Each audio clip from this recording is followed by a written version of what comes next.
Hello അല്ലേ. ഞാൻ advocate T R മധു, Vishwakarma service സൊസൈറ്റിയുടെ സംസ്ഥാന പ്രസിഡൻ്റാണ്. എൻ്റെ റൈറ്റ് സൈഡിലിരിക്കുന്ന വിനോദ് തച്ചുവലി സംഘടനയുടെ ജനറൽ സെക്രട്ടറിയാണ്. ഇദ്ദേഹം സംഘടനയുടെ ലക്ഷ്മണൻ, അദ്ദേഹം സംഘടനയുടെ ട്രഷററാണ്. സ്റ്റേറ്റ് കമ്മിറ്റി മെമ്പറാണ് ഷാജി. കോട്ടയം ജില്ലയുടെ ഭാരവാഹിയാണ് മണിക്കുട്ടൻ. പ്രിയപ്പെട്ട മാധ്യമ സുഹൃത്തുക്കളെ, അത്യന്തം ഗൗരവമുള്ള ഒരു വിഷയം മാധ്യമ സുഹൃത്തുക്കളുടെ മുമ്പിൽ ധരിപ്പിക്കുന്നതിന് വേണ്ടിയിട്ടാണ് ഇന്ന് ഞങ്ങൾ ഈ പത്രസമ്മേളനം കോട്ടയത്ത് വിളിച്ചത്. ആധികാരികമായ പല വിഷയങ്ങളും പറയാനുണ്ടെങ്കിൽ പോലും കഴിഞ്ഞ ദിവസം സെപ്റ്റംബർ 20 പമ്പയിൽ വെച്ച് നടന്ന ആഗോള അയ്യപ്പ സംഗമം. ആഗോള അയ്യപ്പ സംഗമം നമുക്കെല്ലാം അറിയാം, അതിൻ്റെ ഞാൻ പോകുന്നില്ല. പക്ഷേ ആഗോള അയ്യപ്പ സംഗമത്തിൽ പങ്കെടുക്കണം എന്ന് കാണിച്ചുകൊണ്ട് തിരുവിതാംകൂർ ദേവസ്വം ബോർഡിൻ്റെ പ്രസിഡന്റ് ഞങ്ങളെ വിളിച്ചു. ഞങ്ങളെ വിളിക്കുമ്പോൾ അദ്ദേഹം പറഞ്ഞു, നിങ്ങൾ തീർച്ചയായും പങ്കെടുക്കണം, അത്യന്തം ഗൗരവമുള്ള പരിപാടിയാണ്, നിങ്ങൾ പങ്കെടുക്കുമോ? പങ്കെടുക്കാം എന്നാണ് നമ്മൾ പറഞ്ഞത്. തുടർന്ന് എന്നെയും ജനറൽ സെക്രട്ടറിയെയും അതിൻ്റെ ഉദ്യോഗസ്ഥ പ്രതിനിധികൾ വിളിച്ചു. നിങ്ങൾ പങ്കെടുക്കുമോ? ആരൊക്കെ പങ്കെടുക്കും? അവരുടെ ഫോൺ നമ്പറും പേരും ഒക്കെ വേണം എന്ന് പറഞ്ഞതിൻ്റെ അടിസ്ഥാനത്തിൽ ഞങ്ങളതെല്ലാം കൊടുത്തു. അപ്പോൾ നമ്മൾ അവരോട് ആവശ്യപ്പെട്ടൊരു കാര്യം, ഞങ്ങൾക്ക് കേരളത്തിലെ പ്രബല സംഘടന എന്നുള്ള നിലക്ക് കാസർഗോഡ് മുതൽ തിരുവനന്തപുരം വരെ ജില്ലാ കമ്മിറ്റിയും താലൂക്ക് കമ്മിറ്റിയും ശാഖകളുമുള്ള സംഘടന എന്നുള്ള നിലക്ക് ഞങ്ങൾക്ക് അവിടെ 2 വാക്ക് സംസാരിക്കാനുള്ള അവസരം തരണം എന്നാണ് ഈ പ്രതിനിധിയോട് നമ്മൾ പറഞ്ഞത്. അപ്പോൾ അദ്ദേഹം പറഞ്ഞു, ആലോചിക്കട്ടെ എന്ന് പറഞ്ഞു. പക്ഷേ അതിനുശേഷം പിന്നെ വിളിയൊന്നുണ്ടായില്ല. ഏതായാലും ഈ സെപ്റ്റംബർ 20 ഈ പമ്പയിൽ ഞങ്ങളവിടെ ചെല്ലുകയും ഞങ്ങളവിടെ ചെന്ന് കഴിഞ്ഞപ്പോൾ പരിപാടി ജസ്റ്റ് തുടങ്ങിയിരിക്കുന്നു. ഞങ്ങൾ രജിസ്ട്രേഷൻ ഡിപ്പാർട്ട്മെൻറ്റ് അവിടെ സമീപിച്ചു. ഞങ്ങൾ ആ സദസ്സിലേക്ക് കൊണ്ടുവന്നിരുത്തി. അതിനുശേഷം ഈ ഒരു വിശ്വകർമ്മ സംഘടനയുടെ പ്രതിനിധി എന്ന പേരിൽ ഒരാളവിടെ വർത്തമാനം പറയുന്നത് ഞങ്ങൾ കേട്ടു. അപ്പോൾ ഞങ്ങൾ വിചാരിച്ചപ്പോൾ ഞങ്ങൾ, കാരണം കേരളത്തിലെ ഈ വിശ്വകർമ്മ സംഘടനയുടെ ഭാരവാഹികളൊക്കെ ഞങ്ങൾക്ക് നേരിട്ട് അറിയുന്നില്ല, ആരെയും ആ സ്റ്റേജിൽ കാണുന്നില്ല.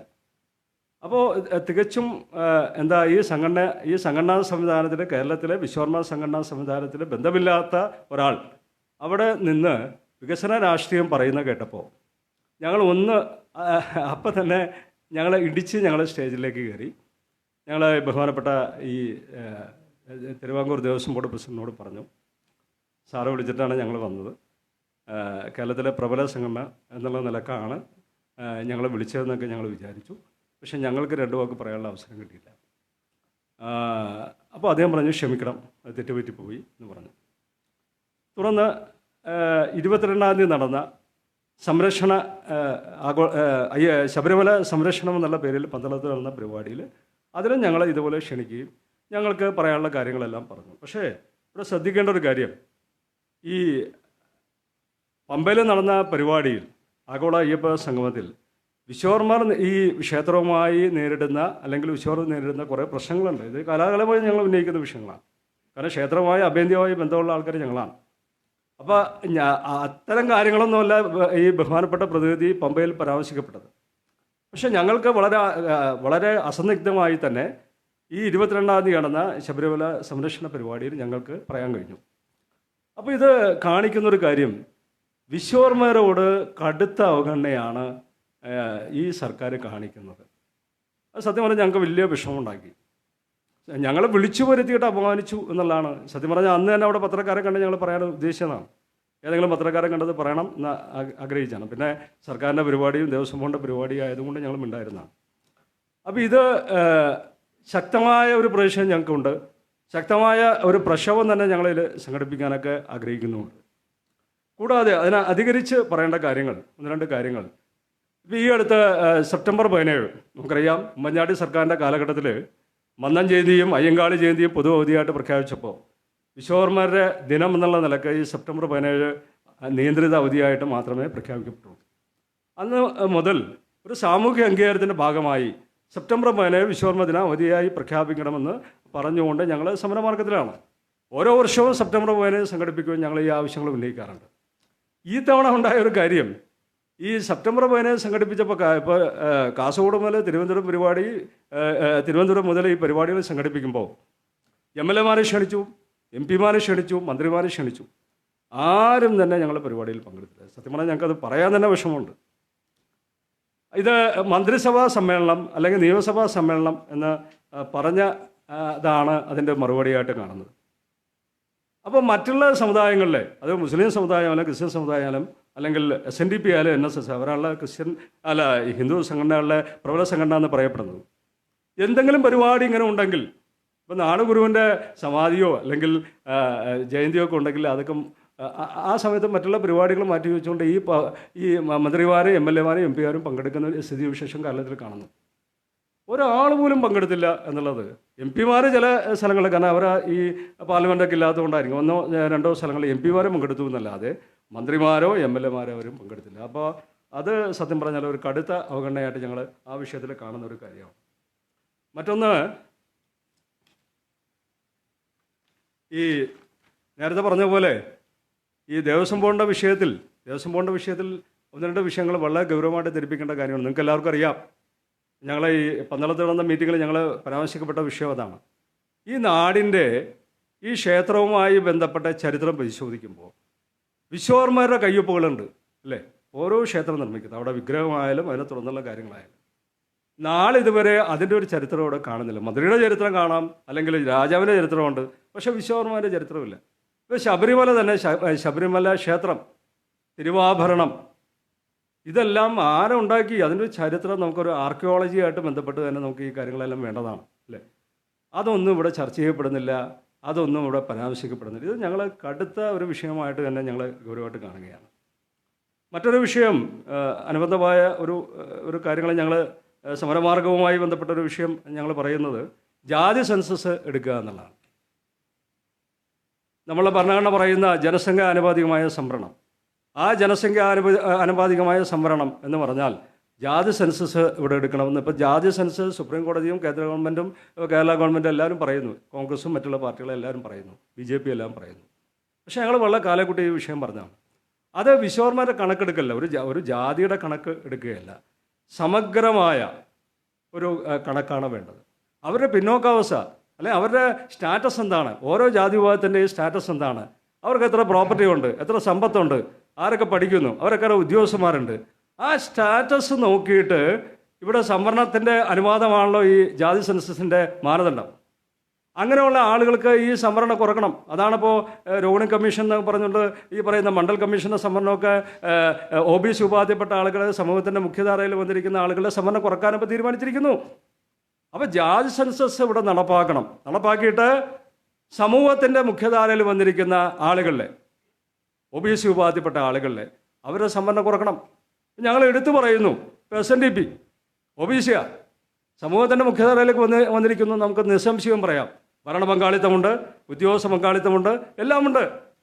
പക്ഷേ ഞങ്ങളുടെ കണക്ക് ഞങ്ങൾക്കറിയാം, ഞങ്ങളതിൻ്റെ ഡാറ്റ ഞങ്ങൾ എടുത്തു വെച്ചിട്ടുണ്ട്.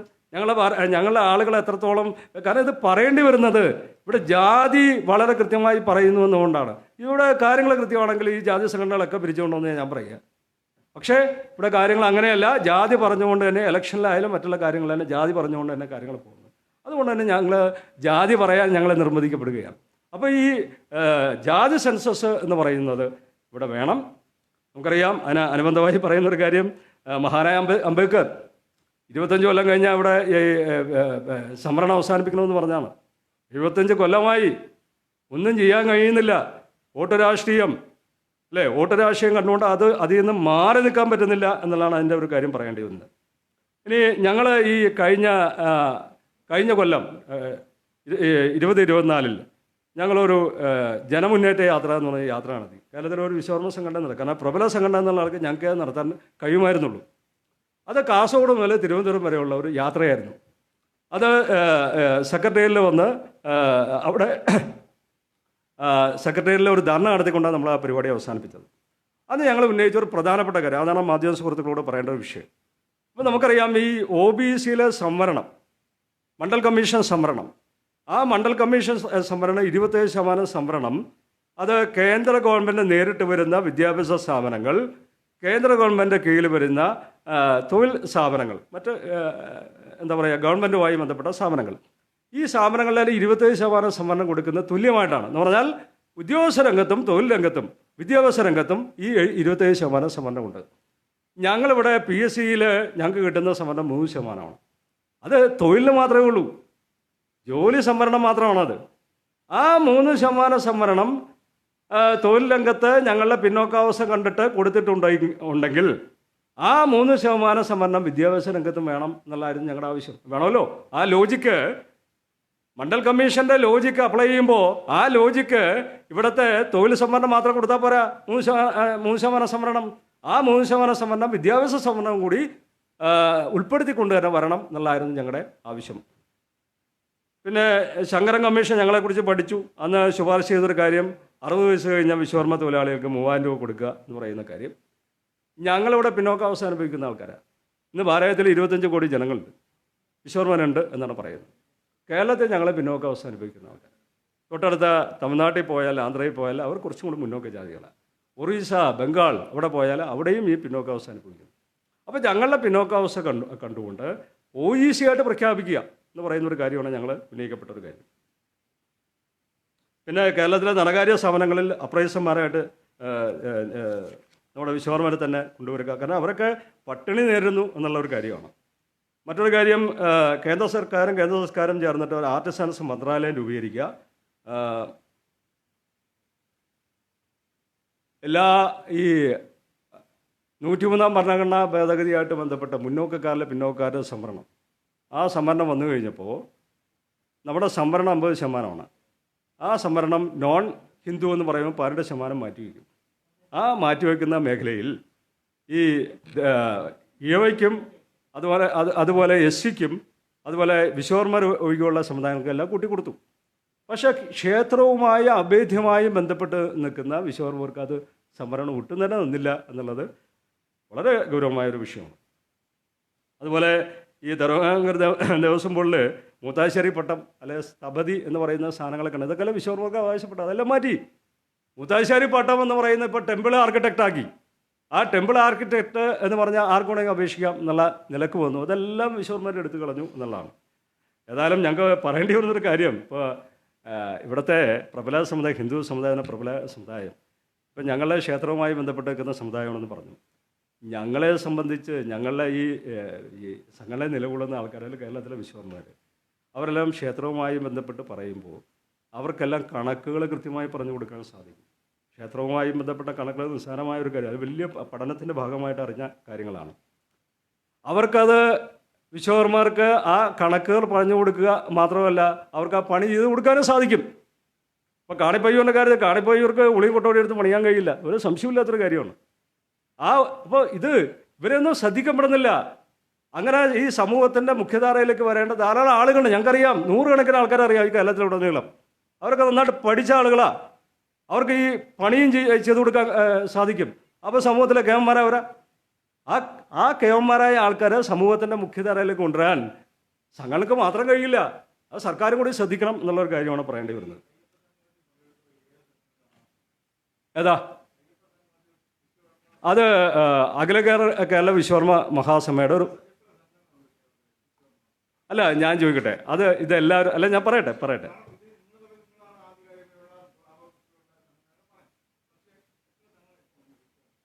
അല്ല, ഞാൻ ചോദിക്കട്ടെ, ഇത് വിശ്വകർമ്മരോട് മാത്രമാണല്ലോ ഈ ചോദിക്കുന്നത്. ഇപ്പോൾ മുസ്ലിം സംഘടനകൾ എന്തോരം ഉണ്ട്? അല്ല, പറയട്ടെ അല്ല, ഞാൻ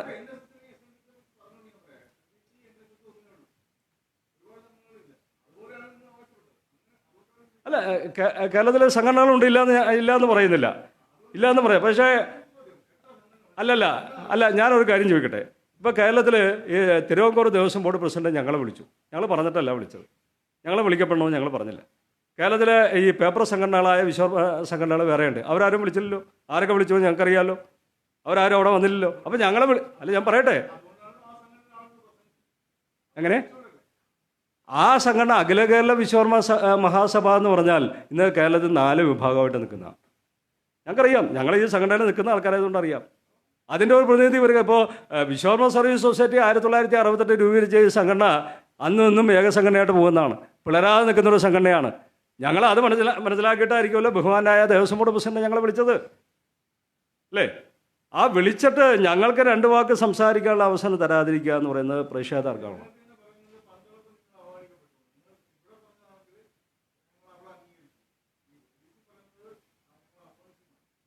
അവഗണിച്ചു. അല്ല, ഈ പമ്പയിൽ ഞങ്ങൾ അവഗണിച്ചു എന്നുള്ളതാണ് ഞങ്ങൾ പറയുന്നത്. പന്തളത്ത് അവഗണിച്ചു എന്ന് അങ്ങനെ പറഞ്ഞിട്ടില്ലല്ലോ.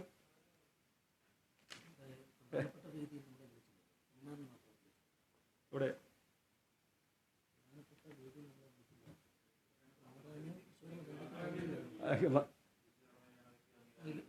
അല്ല, ഞങ്ങൾ എന്താ കാര്യം ചെയ്യുകയാണെങ്കിൽ അത് പറയപ്പെട്ടതിന് കാരണം അവിടെ ആദ്യം കുറേ ആൾക്കാർ വിളിച്ചു. ഞങ്ങൾ പിന്നെ പറഞ്ഞതിന് ശേഷം ഞങ്ങൾക്ക് 2 വാക്ക് സംസാരിക്കാനുള്ള അവസരം കിട്ടി എന്നത് കൊണ്ടിട്ടാണ് ആ പരാമർശിക്കപ്പെട്ടത്. അല്ലാതെ അതിൽ വ്യത്യസ്തമായ ഒരു കാര്യമില്ല. ഇതിൽ വേറൊരു കാര്യം കൂടി ഉള്ളത്, ഞങ്ങൾ പറഞ്ഞ് അവസാനിപ്പിക്കണം. വേറെ ഈ ഇപ്പോൾ ഇവിടെ ഞാൻ 2 സംഭവം ഞങ്ങൾ മാധ്യമ സുഹൃത്തുക്കളുടെ മുന്നിൽ പറയണം. ഇവിടെ മരണപ്പെട്ട നമ്മുടെ ഈ ബിന്ദു എന്ന് പറയുന്ന നമ്മുടെ മെഡിക്കൽ കോളേജിൽ അത് വീണ് കെട്ടിടം വീണ് മരണപ്പെട്ട ബിന്ദു, മിഥുൻ എന്ന് പറയുന്ന വിദ്യാർത്ഥി ഇവിടെ കൊല്ലത്ത് മരണപ്പെട്ടു. ഈ മിഥുനും ഈ ബിന്ദുവും മരണപ്പെട്ടതിന് ശേഷം അറിയാനിടയായ ഒരു കാര്യം, അവർക്കൊന്നും വീടില്ല എന്നുള്ളതാണ്. ഇങ്ങനെ ധാരാളം ബിന്ദുമാരുണ്ട്, ഇങ്ങനെ ധാരാളം മിഥുന്മാരുണ്ട്.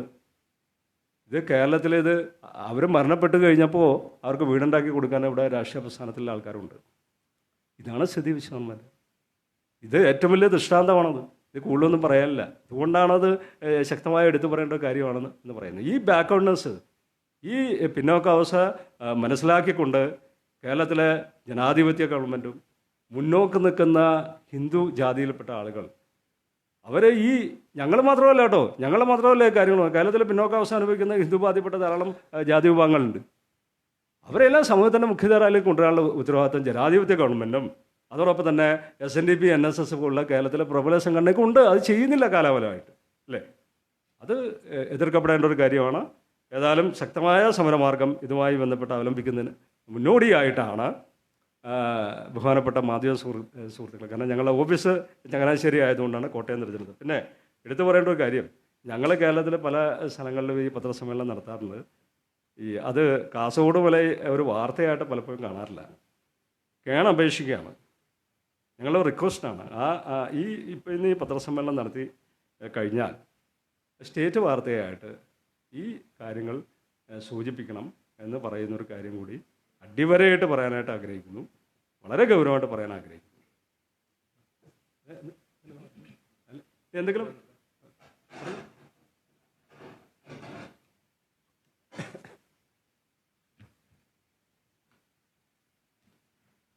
എല്ലാവർക്കും നമസ്കാരം. സാറ് കാര്യങ്ങളെല്ലാം പറഞ്ഞു. എങ്കിലും ഒന്ന് രണ്ട് മൂന്ന് കാര്യങ്ങൾ പറയാം. 3 കാര്യങ്ങൾ പറയാം. തിരുവിതാംകൂർ ദേവസ്വം ബോർഡ് അവിടെ ആഗോള അയ്യപ്പ സംഗമം നടത്തി. ഇവിടെ വിശ്വകർമ്മ സംഘടനകൾ ഒരുപാടുണ്ടെന്ന് എനിക്ക് തോന്നുന്നു എന്നെക്കാളും കൂടുതൽ മാധ്യമപ്രവർത്തകർക്കറിയാം. പക്ഷെ ഒരൊറ്റ കാര്യമേ ഞങ്ങളുടെ മുന്നിലുള്ളായിരുന്നു. ഈ ക്ഷേത്ര പാരമ്പര്യവും ഉൾക്കൊള്ളുന്ന അനവധി സംഘടനകളുണ്ട് എന്ന് അറിയാവുന്ന ആൾക്കാർ പോലും NSS, SNDP, KPMS, ബ്രാഹ്മണ സഭ ഉൾപ്പെടെയുള്ള ആൾക്കാരെ അവരുടെ നോട്ടീസിൽ മെൻഷൻ ചെയ്തപ്പോൾ ഇത്രയും സംഘടനകളിലെ ഒരു വ്യക്തിയെ പോലും, ഒരു സംഘടനാ നേതാവിനെ പോലും നവോത്ഥാനമായിക്കോട്ടെ പല പരിപാടികളും ഒക്കെ നടത്തുന്ന, ഇത് രാഷ്ട്രീയത്തിനൊന്നും എതിരല്ല, ഒരു ഭരണ സംവിധാനത്തിനും ഞങ്ങളെതിരല്ല. പക്ഷെ ഞങ്ങളുടെ വംശത്തിലെ ഒരാളുടെ പേര് വെക്കാൻ ആ നോട്ടീസിൽ ഒരാളുടെ പേര് ഞങ്ങൾ കണ്ടില്ല. സംഘടനകൾ ഞങ്ങൾക്ക് അനുമതി ഉണ്ടാകും, അത് ഇവിടുത്തെ രാഷ്ട്രീയ സംവിധാനങ്ങളോ മറ്റ് ആൾക്കാരോ നോക്കേണ്ട കാര്യമില്ല. അത് എല്ലാ സംവിധാനങ്ങൾക്കും ഉള്ളതല്ലേ. ഏത് സംവിധാനങ്ങൾ, ഇപ്പം NSSൻ്റെ കാര്യം പറയുന്നു. NSSൻ്റെ ഉള്ളിൽ എത്ര ഉപജാതി വർഗ്ഗങ്ങളുണ്ട്? അപ്പം അതൊന്നും വിശദീകരിക്കാൻ വന്നല്ല, അതൊക്കെ വിശദീകരിച്ച് ക്ലിയറാക്കിയിട്ട് പോകാൻ അറിയാം. പക്ഷേ NSSൻ്റെ പേര് വെച്ചിട്ടും KPMSൻ്റെ പേര് വെച്ചിട്ടും SNDPയുടെ പേര് വെച്ചിട്ടും ബ്രാഹ്മണ സംവിധാനത്തിൻ്റെ പേര് വെച്ചിട്ടും ഇവിടെ മൂന്നാമത് പ്രബലമായിട്ട് നിൽക്കുന്ന ഒരു വംശത്തെ, ഒരു ജനതയെ മറന്നു പോയിട്ടുണ്ടെങ്കിൽ അത് മറവിയൊന്നുമല്ല. അത് ഈ വംശത്തിനെ കാണാതെ ഇരുന്നാൽ ഒരു കുഴപ്പവുമില്ലെന്ന് വിചാരിച്ചിട്ട് തന്നെയാണ്. അതിപ്പം LDF മാത്രമല്ല കേട്ടോ, കോൺഗ്രസ് ആണെങ്കിലും BJP ആണെങ്കിലും ഇവിടുത്തെ മാറി മാറി വരുന്ന സർക്കാരുകളും കേന്ദ്ര സർക്കാരുകളും എല്ലാം ഈ പണി തന്നെ ചെയ്തുകൊണ്ടിരിക്കുന്നത് വിശ്വകർമ്മ ജനതയോട്. ഇപ്പോൾ വിശ്വകർമ്മ സർവീസ് സൊസൈറ്റി അതിന് ഒരു പ്രതിരോധം തീർക്കാനാണ് ഒരു സംഘടന എന്ന നിലയിൽ. അനവധി സംഘടനകൾ ഞങ്ങൾക്കുണ്ടാവും. അതൊന്നും തിരുവിതാംകൂർ ദേവസ്വം ബോർഡിനെ സംബന്ധിച്ച് വിഷയമല്ല. കേരള സർക്കാരിനും ഇവിടുത്തെ രാഷ്ട്രീയ പാർട്ടികളും അത് വിഷയമാക്കേണ്ട കാര്യമില്ല. ഞങ്ങളുടെ സംഘടനകളിൽ ഞങ്ങളുടെ വംശത്തിൻ്റെ ഒരാളുടെ പോലും പേര് അതിനകത്തുണ്ടോ എന്നുള്ളത് പത്രമാധ്യമങ്ങൾ പരിശോധിക്കണം. നിങ്ങളല്ലേ അത് പരിശോധിക്കേണ്ടത്? നിങ്ങൾ പല ചോദ്യങ്ങൾ ഉന്നയിക്കുമ്പം ഈ വംശത്തിലെ ഒരാളുടെ പേരുണ്ടോ എന്ന് നിങ്ങളാണ് പരിശോധിക്കേണ്ടത്. പിന്നെ അവിടെ ഒരാൾ വന്നു എന്നുള്ളത് അതെന്നാണ് വന്നത്? തലേ ദിവസം പോലും ഇല്ലാത്ത ഒരാളല്ലേ അവിടെ വന്നത്. നിങ്ങൾ ആ പത്രത്തിൽ അദ്ദേഹത്തിൻ്റെ പേര് തിരുവിതാംകൂർ ദേവസ്വം ബോർഡിൻ്റെ ഈ കേരളത്തിൽ വിതരണം ചെയ്ത അവരുടെ നോട്ടീസിൽ വിശ്വകർമ്മ നാമധേയത്തിൽ അദ്ദേഹത്തിൻ്റെ പേരുണ്ടോ നിങ്ങൾ ആലോചിച്ച് നോക്ക്. ഉണ്ടെങ്കിൽ ഈ പത്രസമ്മേളനത്തിന് ഒരു പ്രസക്തിയുമില്ല. ഞങ്ങളിവിടെ വന്നിരിക്കുന്നതിൽ ഒരർത്ഥവുമില്ല. കാരണം അവിടെ ആ നോട്ടീസിൽ ഞങ്ങളുടെ ഒരു സംഘടന, ഏത് സംഘടനയുമായിക്കോട്ടെ, വിശ്വകർമ്മ സർവീസ് സൊസൈറ്റി എന്ന് പറയുന്ന ഒരു മഹാപ്രസ്ഥാനം അതിനകത്ത് വരണമെന്ന് ഞങ്ങൾ ആഗ്രഹിക്കുന്നില്ലെന്നേ. പക്ഷെ ഞങ്ങളുടെ കൂട്ടത്തിലുള്ള ഒരു സംഘടനയുടെ പേരോ ഞങ്ങളുടെ വംശത്തിൻ്റെ പേരോ അതിനകത്ത് അടയാളപ്പെടുത്താൻ പറ്റുന്നില്ലെങ്കിൽ ഈ വംശം ഈ കേരളത്തിന് മണ്ണിൽ ഇല്ലെന്ന് ഇവിടുത്തെ മുഴുവൻ രാഷ്ട്രീയ സംവിധാനങ്ങൾക്കും അറിഞ്ഞുകൊണ്ട് പ്രവർത്തിക്കുക. അതിനെ പ്രതിരോധം തീർക്കാനാണ് ഇന്നത്തെ ഈ പത്രസമ്മേളനം. അപ്പം ഞങ്ങളുടെ പേര് വെക്കാൻ അത്ര മാനക്കേടാണോ? ഈ കേരളത്തിൽ ആദ്യ ചർച്ചയിൽ വരുന്ന വിഷയങ്ങളിൽ 3 ജാതി സമവാക്യങ്ങളെ ഉള്ളല്ലോ. എന്താ, പാർശ്വവൽക്കരിക്കപ്പെട്ട ജനതയെ മറ്റ് സമുദായങ്ങളൊന്നും ഇവിടില്ലേ? ഞങ്ങളെ കേൾക്കുന്നതിനേക്കാളും കൂടുതൽ നിങ്ങൾ ഇവിടെ എത്ര പേരെ കേട്ടിരിക്കുന്നു? NSSും SNDPയും KPMSും ഒക്കെ നമ്മളിങ്ങനെ അവർ പറയുന്ന രീതിയിൽ രാഷ്ട്രീയ ഭരണകൂട സംവിധാനങ്ങൾ നിൽക്കുക. ബാക്കിയുള്ള സമുദായങ്ങൾ വോട്ട് മാത്രം കുത്തിക്കൊണ്ട് ജീവിച്ചാൽ മതിയോ? അതാണോ ജനാധിപത്യ മൂല്യത്തിൽ ഞങ്ങൾ വോട്ട് മാത്രം കൊടുത്താൽ മതി, ഞങ്ങളെ അഡ്രസ്സ് ചെയ്യപ്പെടണ്ട എന്നാണോ? അനവധി സംഘടനകളും അനവധി ഉപജാതി വർഗങ്ങളും ഉള്ള സമുദായ സമവാക്യങ്ങൾ തന്നെ കേരളത്തിൽ ഇല്ലെന്ന് ഒരാൾക്കും അവകാശപ്പെടാൻ പറ്റത്തില്ല. പക്ഷേ ശക്തിയില്ലാത്തടത്ത് എന്ത് പറഞ്ഞാലും അവഗണിച്ചാലും ചവിട്ടി തേച്ചാലും ഇത്തരം പ്രതിരോധങ്ങൾ ഉണ്ടാവത്തില്ല എന്ന് മനസ്സിലാക്കിക്കൊണ്ട് തന്നെയാണ് ഇവിടുത്തെ ഈ 3 രാഷ്ട്രീയ സംവിധാനങ്ങളും വിശ്വകർമ്മ ജനതയോട് ഈ അവഗണന കാണിക്കുന്നത്. അവിടെ ഞങ്ങളുടെ സംഘടനകളോട് കാണിക്കുന്ന അവഗണനയൊന്നുമല്ല, വിശ്വകർമ്മ ജനതയോട് തന്നെയാണ് ഇത്തരം അവഗണന കാണിക്കുന്നത്. പിന്നെ ഇതിനകത്ത് മെൻഷൻ ചെയ്തൊരു കാര്യം പറഞ്ഞു, ഈ ശബരിമല സംഗമത്തിന് ഹിന്ദു ഐക്യവേദി കൊണ്ടുവന്ന സംഗമത്തിന് വിശ്വകർമ്മ ജനതയെ പരിഗണിച്ചില്ല എന്ന് തന്നെയാണോ അഭിപ്രായം? എന്താണ് മാറ്റം? അറിയാവുന്ന കാര്യമല്ലേ. ഹൈന്ദവ സംവിധാനത്തിൽ ഏറ്റവും കൂടുതൽ ഈ സംസ്കാരത്തോട് ചേർന്ന് നിൽക്കുന്ന ഈ വംശത്തെ പരിഗണിച്ചിട്ടില്ല, ആരും പരിഗണിച്ചിട്ടില്ല. പേരിന് വേണ്ടി പത്രമാധ്യമങ്ങളിൽ ഞങ്ങളുമുണ്ട്, ഈ സമുദായങ്ങളൊക്കെ ഉണ്ടെന്ന് കാണിക്കുന്ന ചില നാടകങ്ങൾ മാത്രമാണ് ഈ രണ്ടിടത്തും നടന്നത്. ഈ രണ്ടിടത്തും വിശ്വകർമ്മ ജനതയെ അടിസ്ഥാനപരമായിട്ട് ഒന്നും ചെയ്തിട്ടില്ല. അവഗണിക്കുക എന്ന് പറഞ്ഞാൽ അവഗണിച്ച് തന്നെ ഇരിക്കുക. അത് എത്ര കാലമായി? ഞങ്ങളിങ്ങനെ നിങ്ങളുടെ മുന്നിൽ വന്നിരുന്ന് പറയും ഇതൊന്നും എങ്ങും എത്തപ്പെടത്തില്ലെന്ന് ഞങ്ങൾക്കറിയാം. സെപ്റ്റംബർ 17 എന്ന് പറഞ്ഞൊരു ദിനം ഈ കേരളത്തിൻ്റെ മണ്ണിൽ നടന്നിട്ട് ആരെങ്കിലും അറിഞ്ഞോ? സത്യത്തിൽ ഞങ്ങൾ നടത്തിയപ്പോഴല്ലേ അറിയുന്നത്. ഇവിടുത്തെ വിശ്വകർമ്മ സംഘടനകൾ നടത്തുമ്പോഴല്ലേ പൊതുസമൂഹം അറിയുന്നത്. പണ്ട് ആരാ നടത്തിയത്? അവരൊക്കെ ഇപ്പോൾ നടത്തുന്നുണ്ടോ വിശ്വകർമ്മ ദിനം? എന്ത് പത്രത്തിലൊരു ലേഖനം, പത്രത്തിൻ്റെതായ ഏതെങ്കിലും പത്രത്തിൻ്റെതായ സ്വന്തം കോൺട്രിബ്യൂഷനിൽ ഒരു ലേഖനം വരുന്നുണ്ടോ? പക്ഷെ അയ്യങ്കാളിക്ക് വരും, മഹാത്മാ അയ്യങ്കാളി എന്ന് പറഞ്ഞിട്ട് വരും. മന്നത്ത് പത്മനാഭൻ്റെ ജന്മദിനമാണെങ്കിലും മരണമാണെങ്കിലും ഒരു NSSും പറയണ്ട, ഒരു KPMSും പറയണ്ട, വരും. പത്രക്കാർ സ്വയം ഏറ്റെടുത്ത് ചെയ്യും. മാധ്യമങ്ങൾ അന്നത്തെ തലക്കെട്ടും അന്നത്തെ ഇൻ്റർവ്യൂസുകളും മൊത്തം അതായിരിക്കും. പക്ഷേ ഏറ്റവും മൂന്നാമത് പ്രബലമായിട്ട് നിൽക്കുന്ന പൊതു ആയിട്ട് നിൽക്കുന്ന ഒരു ദേവൻ വിശ്വകർമ്മ ദിനം, ഭഗവാന്റെ പൊതുവായിട്ട് നിൽക്കുന്ന ഒരു ദിവസം പോലും ഇവിടെ 2 വാക്ക് എഴുതാൻ ഒരു പത്രങ്ങളുമില്ല, ഒരു മാധ്യമങ്ങളുമില്ല. അപ്പോൾ ഇതൊക്കെ വന്ന് പ്രതിഷേധിക്കേണ്ട, ഇതൊക്കെ വന്ന് ആരോടും പറയണ്ട എന്ന് പറയുന്നതിൽ എന്തർത്ഥമാണുള്ളത്? നിങ്ങൾ സംഘടനകളെ മാറ്റി വെക്കും. ഞങ്ങൾക്ക് അങ്ങനെയൊക്കെ ഇന്റേണലായിട്ട് ഒരുപാട് സംഘടനകളും കാര്യങ്ങളും ഒക്കെ കാണും. അതൊന്നും നിങ്ങൾ ഗവനിക്കേണ്ട കാര്യങ്ങളല്ല, അത് ഇവിടെ ഉള്ളിൽ നടക്കുന്ന കാര്യമാണ്. പക്ഷെ ഞങ്ങളുടെ വംശത്തെ നിങ്ങൾ കോട്ട് ചെയ്യൂ, ഞങ്ങളുടെ വംശത്തെ നിങ്ങൾ ശ്രദ്ധിക്കൂ. ഞങ്ങൾ ആഗോള അയ്യപ്പ സംഗമത്തിന് പോയപ്പോൾ ഞങ്ങൾ ഇരിക്കുന്ന വേദി എവിടെയാ? ഒരു വിശ്വകർമ്മ സംവിധാനത്തിൽ അത്രയും പേരുടെ പേര് വെച്ചപ്പോഴും ഒരാളുടെ പോലും പേര് ഞങ്ങൾ കണ്ടില്ല. സംസാരിക്കാൻ അവസരം കൊടുത്ത സാഹചര്യമൊക്കെ അത് നമുക്കറിയാം. പ്രതിഷേധങ്ങൾ ചെന്നപ്പോൾ നടന്ന കാര്യങ്ങളായിരിക്കാം. അത് ഒരാൾ സംസാരിച്ചല്ലോ എന്നുള്ളൊരു സന്തോഷമുണ്ട്, അതുപോട്ടെ. പക്ഷേ ഒരു സാഹചര്യത്തിലും ഒരിടത്തിലും ഈ കേരളത്തിൻ്റെ സാമൂഹിക അന്തരീക്ഷത്തിൽ ഒരു ചർച്ച നടക്കുമ്പം വിശ്വകർമ്മ എന്ന് പറഞ്ഞൊരു വാക്കില്ല.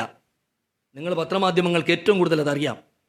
ഉള്ള വാക്കുകൾ 3 സമുദായ സമവാക്യങ്ങൾ മാത്രമേ ഈ കേരളത്തിലുള്ളൂ. അത് കഴിഞ്ഞ് വരുന്ന പാർശ്വവൽക്കരിക്കപ്പെട്ട മുഴുവൻ സമുദായങ്ങളും വെറും വോട്ട് കുത്തികൾ മാത്രമാണ്. അവരെ ഒന്നും അഡ്രസ്സ് ചെയ്യുന്നില്ല. ഇവിടുത്തെ ഭരണകൂടത്തെ ചൂണ്ടുവരൽ നിർത്താനുള്ള സംവിധാനമുള്ളത് മൊത്തം ഈ പറയുന്ന സംവിധാനങ്ങളുടെ വാതിൽ മുട്ടി അവിടെ കയറി അനുവാദം ചോദിച്ചിട്ട് വിളിച്ച് അവിടെ കൊണ്ടുപോകുന്ന സാഹചര്യത്തിൽ ഏതെങ്കിലും ഒരു വിശ്വകർമ്മ സംഘടനകളെ നേരിട്ട് വന്നു കണ്ട് ക്ഷണിക്കുന്ന സാഹചര്യം ഇവിടുത്തെ ഭരണകൂട സംവിധാനങ്ങൾക്കുണ്ടോ? ഇവിടുത്തെ രാഷ്ട്രീയ സംവിധാനങ്ങൾക്കുണ്ടോ? നിങ്ങൾ വിശ്വകർമ്മ സംഘടനകളുടെ കാര്യം പറഞ്ഞു പോട്ടെ, ഏതെങ്കിലും വിശ്വകർമ്മ സംഘടനകളുടെ ഓഫീസിൽ വന്നിട്ട്, വിശ്വകർമ്മ സർവീസ് സൊസൈറ്റിയുടെ ഓഫീസിൽ വന്നിട്ട്, NSSന്റെ ഓഫീസ് ഞങ്ങളുടെ സർവീസ് സൊസൈറ്റിയുടെ ഓഫീസിൻ്റെ ഫ്രണ്ടിലാണ്. എല്ലാ രാഷ്ട്രീയ സംവിധാനങ്ങളും അവിടെ വന്നിട്ട് പോകും. പക്ഷേ പാർശ്വവൽക്കരിക്കപ്പെട്ട പാവപ്പെട്ട ഒരു ജനതയുടെ ആശ്രയമായ വിശ്വകർമ്മ സർവീസ് സൊസൈറ്റിയുടെ കേരളത്തിൽ അങ്ങോളം ഇങ്ങോളം ജില്ലയും താലൂക്കും ശാഖകളും 2000-ലധികം ശാഖകളുമുള്ള ഒരു പ്രസ്ഥാനം പാവപ്പെട്ടവന് വേണ്ടി പ്രവർത്തിക്കുമ്പോൾ, പിന്നോക്കക്കാരന് വേണ്ടി പ്രവർത്തിക്കുമ്പോൾ, അതാണല്ലോ പറയുന്നത്, പിന്നോക്കക്കാരനുള്ള അഡ്രസ്സാണല്ലോ. പക്ഷെ അവിടെ വന്നിട്ടില്ലല്ലോ. ഇവരവിടെ വന്നിട്ട് പോകുമ്പോൾ ഒരാളും അവിടെ വന്നിട്ടില്ലല്ലോ. അപ്പോൾ ജാതി പറയണ്ട എന്ന് പറഞ്ഞാൽ ഇവർ ജാതി സംവിധാനത്തിലാണ് ഈ കാര്യങ്ങൾ ചെയ്യുന്നതെങ്കിൽ, ജാതി അടിസ്ഥാനത്തിലാണ് NSS, SNDP, KPMS എന്നൊക്കെ പറഞ്ഞ് ബ്രാഹ്മണ സഭ എന്നൊക്കെ പറഞ്ഞ് ഇവർ ഏത് രാഷ്ട്രീയവും, അത് BJP ആണെങ്കിലും കോൺഗ്രസ് ആണെങ്കിലും കമ്മ്യൂണിസ്റ്റ് പ്രസ്ഥാനങ്ങളാണെങ്കിലും വിളിക്കുന്നതെങ്കിൽ ഞങ്ങളെയും അഡ്രസ്സ് ചെയ്യണം, ഇവിടുത്തെ വിശ്വകർമ്മ ജനതയെയും അഡ്രസ്സ് ചെയ്യണം.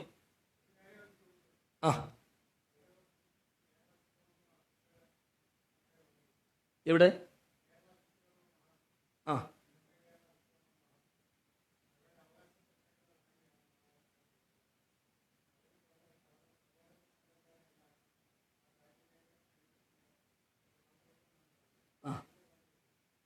ക്ഷണം ഇതുവരെ അവർ പറഞ്ഞിട്ടുണ്ടെങ്കിൽ അത് വളരെ സന്തോഷം. ഞങ്ങൾ സത്യം പറഞ്ഞാൽ അത്തരം വാക്കുകളെ വളരെ സന്തോഷത്തോടു കൂടി ഭഗവാന്റെ നാമധേയത്തിൽ ഇപ്പോൾ കേൾക്കുമ്പോൾ തന്നെ അതിനൊരു വലിയ സന്തോഷം തോന്നുക. കാരണം സംഘടനകൾ ഒന്നിക്കണമെന്നും വിശ്വകർമ്മ സമാജത്തിന് വേണ്ടി ഒറ്റ വാക്കോടുകൂടി പല ശബ്ദങ്ങളുണ്ടായാലും അതൊറ്റ വാക്കോടുകൂടി ആകണമെന്ന് പ്രാർത്ഥിക്കുന്ന ഒരാളാണ് ഞാനും എൻ്റെ പ്രസ്ഥാനവും. പക്ഷേ ഇത്തരം ഒരു കാര്യം ഇപ്പം സാറ് പറഞ്ഞപ്പോഴാണ് ഞാൻ അറിയുന്നത്. എൻ്റെ ഓഫീസിലോ അവിടെയോ ഒരു ക്ഷണം പോലും വന്നിട്ടില്ല. വന്നെങ്കിൽ ഞങ്ങൾ അതിനുള്ള തീരുമാനങ്ങൾ എടുത്തേനെ, ഞങ്ങൾ പങ്കെടുത്തേനെ.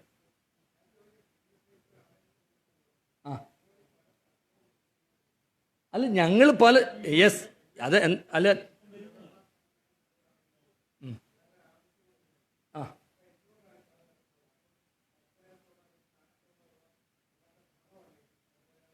ശരി. എന്നാൽ അതിന് ഞാനൊരു കാര്യം പറയാം. നമ്മൾ ഈ ജാതി അങ്ങ് വിട്ട് മതത്തിലേക്ക് വരാം. ഈ മതപരമായിട്ട് എത്ര സംഘടനകളുണ്ട്? ക്രിസ്ത്യൻ സമൂഹത്തിന് എത്ര ജാതി ഉപജാതികളുണ്ട്? അതുപോലെ തന്നെ മുസ്ലിം സമുദായത്തിന് എത്ര ജാതി ഉപജാതികളുണ്ട്? അല്ല അല്ല സാറ് ചോദിച്ചതിൻ്റെ ഒരു ഉത്തരമാണ് ഞാൻ പറയുന്നത്. അപ്പോൾ ഇതിനെല്ലാം ക്രിസ്ത്യനായിട്ടാണ് കൊടുക്കുന്നത്, മുസ്ലിമായിട്ടാണ് കൊടുക്കുന്നത്, നായർ എന്ന് പറയുന്ന ഈഴവ എന്ന് പറയുന്നതായിട്ടൊക്കെയാണ് കൊടുക്കുന്നത്. ഞങ്ങൾക്ക് വിശ്വകർമ്മ എന്ന് പറയുന്ന സംവിധാനത്തിൽ തന്നാൽ മതിയെന്നേ. സർക്കാരും മാറി മാറി വരുന്ന ഭരണകൂടങ്ങളും എന്തിനാണ് ഞങ്ങളെ സംഘടനാപരമായിട്ട് അഡ്രസ്സ് ചെയ്യുന്നത്? ഞങ്ങൾ ഒരുമിക്കണമെന്ന് പറയുന്നതിൻ്റെ കാര്യം എന്താ? ഞങ്ങൾ ഒരുമിച്ചിട്ട് നാളെ ഇത് തരുമെന്ന് സുവർണ്ണ കാലഘട്ടം ഉണ്ടാവുമോ? ഞങ്ങൾ ഒരുമിച്ചാൽ അതൊന്നും നടക്കുന്ന കാര്യമല്ലല്ലോ. വിശ്വകർമ്മ എന്ന് പറയുന്ന നാമധേയത്തിൽ കൊടുത്താൽ മതിയെന്നേ. അവർ പൊതുവായിട്ട് പാർശ്വവൽക്കരിക്കുന്ന ഒരു ജനവിഭാഗമാണ്.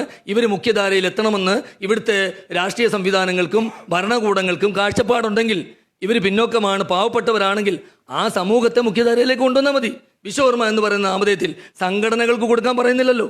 വിശ്വകർമ്മ സർവീസ് സൊസൈറ്റി അതിനുവേണ്ടി വന്നിരിക്കുകയല്ല, സംഘടനകൾക്ക് കൊടുക്കാനല്ല വന്നിരിക്കുന്നത്.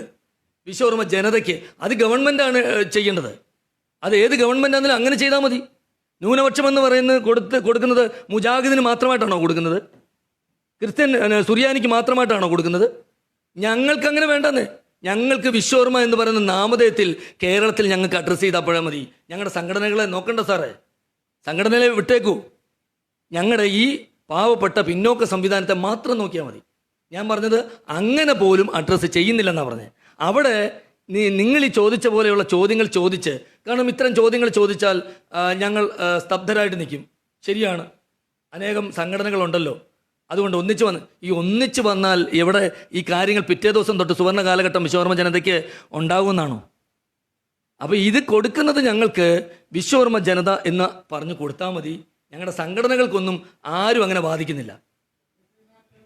അല്ല, അത് വോട്ട് ബാങ്ക്, യെസ്, അത് കറക്റ്റാണ്.